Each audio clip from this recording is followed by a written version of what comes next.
My name's Joanne. Married young to Tom, my college flame, we thought we'd figured it all out. Foolish, right? Fresh out of college, fueled by love and little else, we dove headfirst into life together. But real life? It hit hard and fast. Our tiny apartment was chaos in the form of endless diapers and late-night cries from our newborn, Sophie. I'd rock her to sleep, exhausted, while Tom was out living it up. "Why aren't you home more?" I finally asked him one night, my voice cracking from tiredness. Tom, just back from another night with friends, reeked of booze. "Joe, relax.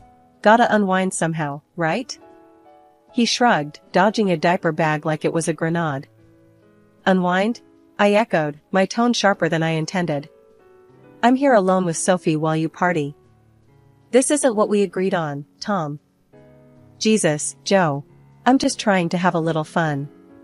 He rolled his eyes, defensive. "You used to be fun, remember?" That stung. Sure, I remembered. But things change when you're the only adult in the house. The next 2 years were a blur of similar nights. Tom's charm faded fast, eaten away by his selfishness and my growing resentment. Our final blowout was monumental. I'd just paid off a pile of bills, finding our account drained more than usual. "Tom, we need to talk," I started, as soon as he walked in. He looked at me, wary of my tone. "The bank account's nearly empty. Again. What's going on?" "Oh, relax, Joe. I needed some new gear. Got a great deal on a set of golf clubs." "Golf clubs?" I snapped, my patience gone. "While I'm clipping coupons and you're out dropping hundreds?" "God, you're such a nag." Tom fired back, throwing his keys on the table. "Can't I enjoy my money without your constant bitching? I didn't sign up for this domestic crap." That was it. I knew right then we were done. "If that's how you feel, maybe you should leave," I said quietly, the fight draining out of me. The next day, he packed a bag and left. Just like that. No goodbye to Sophie, no final argument. Just the end of us. Raising Sophie alone wasn't easy. Every day was a test of my will, a balance of work, childcare, and keeping it together so my daughter never felt the hole her father left. I grew up fast, out of necessity. The playful college girl I was disappeared, replaced by a woman who knew how to stand alone. Tom? He sent money, at least. Every month, without fail, alimony arrived. I never told Sophie much about him, didn't want her childhood marred by his choices. She knew her dad wasn't around, and for a long while, that was enough. As she grew, so did her questions about Tom, and they got harder to answer without stirring up old hurts. But I kept things level, never letting bitterness color her view. He was her dad, after all. That respect, that connection, it mattered, for her. Sophie's 18th birthday hit like a milestone. She was already more together than I ever was at her age. Her acceptance letter from a college in the city where my mom lived arrived the same week, setting the stage for a big celebration. "I got in, Mom. I can't believe it." Sophie waved the letter like a victory flag. I pulled her into a tight hug, laughing with her. "I never doubted you for a second. Law school, here you come." The plan was to throw a dinner party, nothing fancy, just family and close friends. And, yeah, Tom. I figured it was time to maybe bridge that gap, for Sophie's sake. I sent him an invite. Didn't expect much, but he surprised us both by showing up. He looked good, which annoyed me more than I wanted to admit. Cleaned up, dressed sharp. When Sophie saw him, her face lit up, and that was worth any awkwardness. "Dad." She rushed over, giving him a big hug. Tom looked a bit stiff, but he hugged her back. "Hey, kiddo. Look at you, all grown up." Tom said, his voice a mix of pride. "And you'll need this. For all your classes and stuff." Sophie's eyes went huge. "Oh my God, Dad, seriously? This is too much." "Nothing's too much for my girl," Tom said, a bit too loudly, like he was trying to prove a point to both of us. The dinner went better than expected. We all chatted, even laughed a bit. Tom kept throwing compliments my way, which I deflected with jokes. Too much water under the bridge for flattery, to scrub it clean. Joanne, you haven't changed a bit, Tom said as he sipped his wine. Sure haven't, I replied, dry as toast. Still don't take crap from anyone, especially not men who think a smartphone can make up for lost time.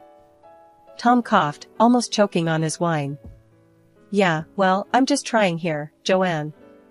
Sophie watched us, eyes darting back and forth like she was at a tennis match. I softened a bit. For her.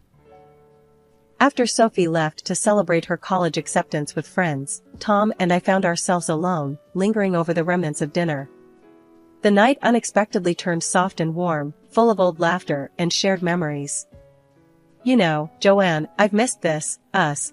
Tom confessed as we sat side by side on the couch, our hands tentatively reaching out for each other. I glanced at him, the familiar curve of his smile tugging at my own lips. I can't believe I'm saying this, but I've missed this too. One thing led to another, and the evening slipped into a night filled with rekindled passion that I hadn't realized I still harbored for him. By morning, wrapped in the echo of whispered promises and dreams, we decided to give our marriage another shot. Within a few weeks, we were standing in City Hall, exchanging vows once more. It was just Sophie, Tom's sister Linda, and us. Linda had always been a rock, even when Tom and I were at our worst, and her presence at the ceremony meant the world to me. Really proud of you both, Linda whispered as she hugged us after the ceremony. Make it count this time, okay? We will, I assured her, squeezing Tom's hand. Moving into Tom's house felt like stepping into a new life. It was a beautiful place, spacious and filled with light. Sophie was overjoyed about our reunion, and her visits from college were full of laughter and family dinners that I had sorely missed. For a while, everything seemed perfect. But as the months rolled into a year, I noticed something off. The joint account we had wasn't growing as it should. Bills piled up, and the cushion we'd talked about building was nowhere seen. One evening, I decided to broach the subject. Tom was in his home office, papers strewn about. I knocked lightly before entering. Tom, can we talk about our finances for a sec? I asked, leaning against the doorframe. He looked up, a frown creasing his brow. Yeah, sure. What's up? I walked over, sitting down across from him. It's about the joint account. There's barely enough in there to cover the bills, and I noticed you haven't been contributing much lately. What's going on? Tom sighed, running a hand through his hair. Look, Joe, I didn't want to worry you, but I've been having some money issues lately. Money issues? But your job? I started, confusion and worry knitting together in my chest. It's not as stable as it used to be. I've lost a couple of big clients, and things are tight, he explained, not meeting my eyes. But why didn't you tell me sooner? We could have figured something out together, I said, feeling both concerned and a little betrayed that he'd kept this from me. I thought I could handle it on my own. I didn't want to stress you out, Tom replied, his voice low. I took a deep breath, trying to tamp down the frustration bubbling up inside me. Tom, we're supposed to be in this together. No more going at things alone, remember? You're right, Joe. I'm sorry, he said, finally looking up at me. I'll figure it out. I promise. But as weeks turned into months, and his promises of resolving his financial woes remained unfulfilled, my doubts grew.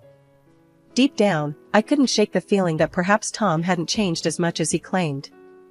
Year after year, the gap between Tom's promises and his actions grew wider. Every month, I found myself managing our household alone, every expense paid from my pocket, while Tom paraded his splurges online like some kind of celebrity. One evening, I cornered him as he was uploading yet another video of himself in a rented luxury car. Tom, we need to talk about the budget. The utility bill is overdue, and the groceries aren't going to buy themselves. He barely glanced up from his phone, his thumb still tapping away. Yeah, I got it, Joe. I'll transfer some cash tomorrow, okay? But you said that last week, I pressed, trying to keep my voice even. And the week before. We can't keep living like this. Tom sighed, irritation flashing in his eyes as he pocketed his phone. You're blowing this out of proportion. Everyone thinks we're doing great. That's the problem, Tom. It's all for show. Friends think we live in luxury because of your damn posts. They don't see me counting every cent, struggling to keep us afloat, I said, my voice rising with every word. Come on, Joe, you're being dramatic. Look, I got you that necklace you always wanted, he said, attempting to smooth things over with a grin.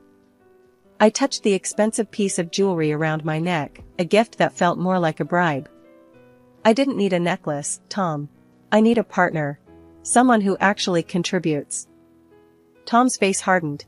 I contribute in my own way. Maybe if you weren't so uptight about money, you'd see that. Uptight? Tom, I'm realistic. Someone has to be, I retorted, exasperated. You're living in a fantasy world. These gadgets, these cars, it's like you're trying to prove something.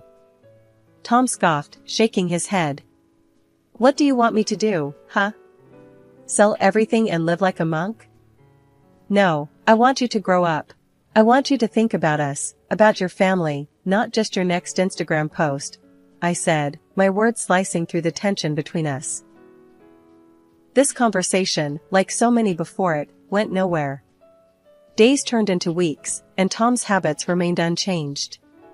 The luxury facade continued, each new post a slap in the face of our actual circumstances. Meanwhile, I scrimped and saved, cut corners wherever I could. Groceries were bought on sale, lights were turned off in rooms not used, and every small spare amount was squirreled away for emergencies. My life became a continuous loop of managing disasters before they could happen. The day I got the call from my brother Mike that Mom had passed away hit me like a freight train. She'd been living in the same town where my daughter Sophie attended college, and Sophie had been staying with her, helping out where she could. We decided on a modest service. Mom had never been one for pomp, and we wanted to honor her in a way that felt true to who she was. We took the train to her city, and Sophie met us at the station, looking as heartbroken as I felt. The service was simple, just close family and a few of Mom's longtime friends. I looked around for Tom during the ceremony, needing his support, but he was nowhere to be found. Leaning over to Sophie, I whispered, "Have you seen your dad?" She shook her head, her eyes red. "No, Mom. He was here a minute ago." Tom showed up right as the service was ending, just in time to throw a rose onto the grave, but missing the entire ceremony. I bit my tongue, holding back the wave of irritation and grief that threatened to overwhelm me. That evening, we gathered at Mom's house, a cozy place filled with decades of memories. Mike read out the will in the living room, his voice steady, despite the emotions I knew he was fighting. Mom had left the house to me, and her savings to him. It was what we'd both expected. But Tom's reaction was anything but expected.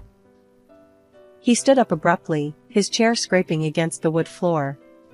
"We should sell the house. It's practical and it makes sense financially," he announced, looking around as if expecting agreement. I stared at him, my mouth open in disbelief. "Sell it? Tom, we haven't even had a moment to grieve, and you're talking about selling?" Sophie stood up, her face flushed with anger. "I've been living here with Grandma, Dad. This is my home too. I'm staying." Tom waved her off dismissively. "It's joint property, Joanne. As your husband, I'm entitled to half. We should sell and split the money." Sophie's jaw dropped. "Dad, I'm studying law, remember? Inherited property isn't shared between spouses. It's Mom's to do with as she wishes." His face turned red, and he pointed a finger at her.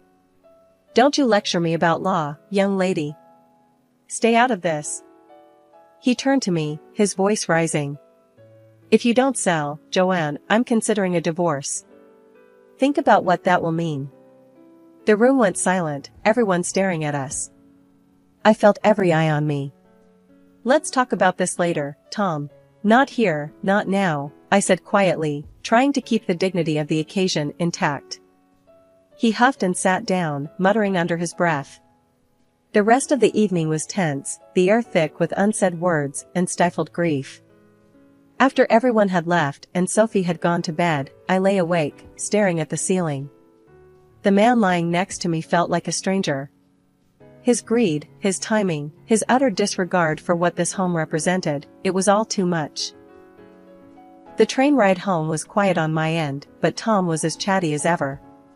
He kept going on about selling my late mother's house, calculating out loud how much money we might get and what he'd do with it.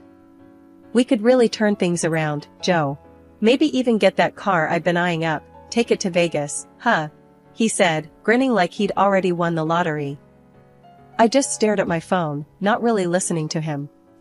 But then, a notification popped up, a new video from Tom on social media. Curiosity piqued, I clicked on it. There he was, standing in front of a lavish funeral setup, not my mother's simple service. His face was somber, his voice soft as he talked about losing someone so close, like a second mother. The video was slick, his words rehearsed. Over 1 million views. Comments flooded in, offering condolences and praises for his sensitivity. I felt a cold anger settle in my stomach. So, this was why he'd missed most of Mom's funeral. He was too busy playing the grieving son at a stranger's ceremony across the cemetery to boost his social media image. All through the train ride, Tom babbled on about the house sale and his plans. With that money, Joe, think about it. We could really live it up. That car, it's a beauty, ride smooth. Vegas would be just the start. I kept my eyes on my phone, my face neutral, but inside, I was reeling. He was so wrapped up in his fantasies, he didn't even notice my silence wasn't agreement but disgust. When he finally paused, expecting some enthusiastic response, I just shook my head slowly. Tom, you're in for a surprise when we get home, I said quietly, my tone flat. He misread my calm for defeat. That's my girl. Knew you'd come around.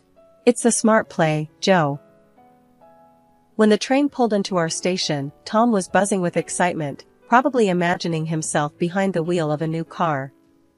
I felt nothing but a resolve so sharp it almost scared me. This was the end of the line, not just for our trip, but for us. As we walked through the doors of our home, Tom was already on his phone, likely bragging about his victory to someone. I let him prattle on as I went to the bedroom, my decision clear in my mind. That evening, after Tom had finally run out of steam and fallen asleep, sprawled on the sofa with dreams of dollar signs dancing in his head, I sat down at the kitchen table with all the paperwork from my mother's will. I drafted an email to a lawyer, detailing everything. I needed advice, yes, but more than that, I needed an ally. Tom's sister, Linda, had always been kind to me, understanding even when Tom was at his worst. It was time to reach out, to tell her everything, and to ask for her help. The next morning was heavy with the weight of impending confrontations. Tom came down for breakfast, unaware of the surprise I had prepared for him. As he entered the kitchen, he froze. His sister Linda was sitting at the dining table, her expression stern and unwavering. From the look on Tom's face, seeing her was the last thing he expected. Linda? What are you doing here? Tom stammered, his usual bravado nowhere in sight. Linda didn't waste a moment. Sit down, Tom. We need to talk, she said, her voice firm, leaving no room for argument. Tom glanced at me before reluctantly sitting down opposite his sister. I remained standing, feeling strangely empowered, with Linda on my side. Linda turned to me, nodding slightly as if to say, "Go ahead." I took a deep breath.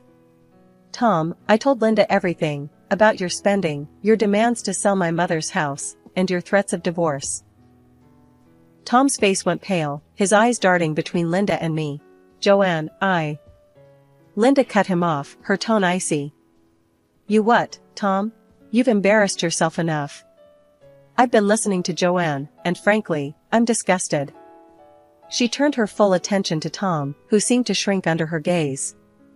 You haven't grown up at all. You're still acting like a spoiled child. And this house? Did you ever stop to think about what you've actually contributed to it? Nothing. This house belongs to me.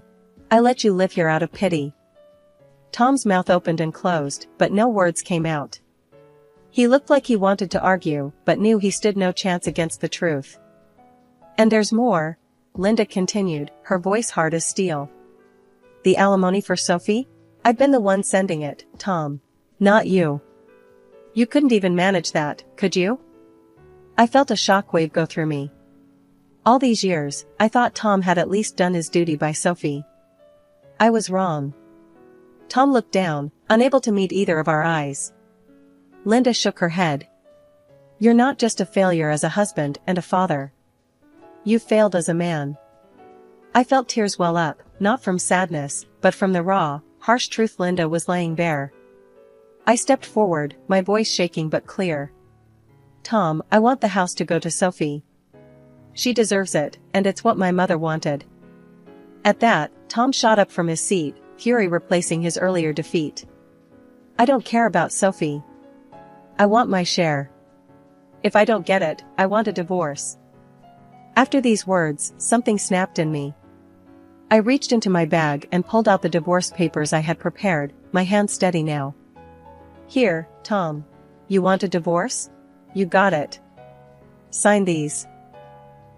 Tom's face went from red to white, his rage deflating like a punctured balloon. You can't do this to me, Joanne. I'll ask for alimony. I couldn't help but laugh, a short, bitter sound. Go ahead. Try.